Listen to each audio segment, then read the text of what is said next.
Four friends do yard work for their neighbors over the weekend, earning 15, 20, 25, and 40 respectively. They decide to split their earnings equally among themselves. Okay, how in total, how much would the friend who earned 40 give to others? Well, first we have to figure out what's the total. What's this total amount here? So total earned is going to be 15 plus 20 plus 25 plus 40.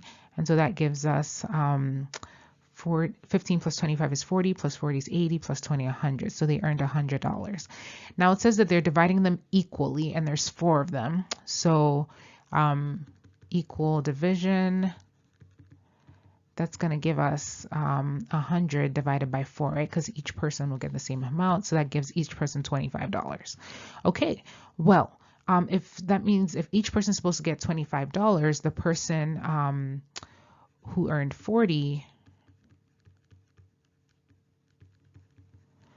is going to lose. So 40 minus 25, that means they have to give out $15 so they can get to the equal amount of 25. So that's going to be C.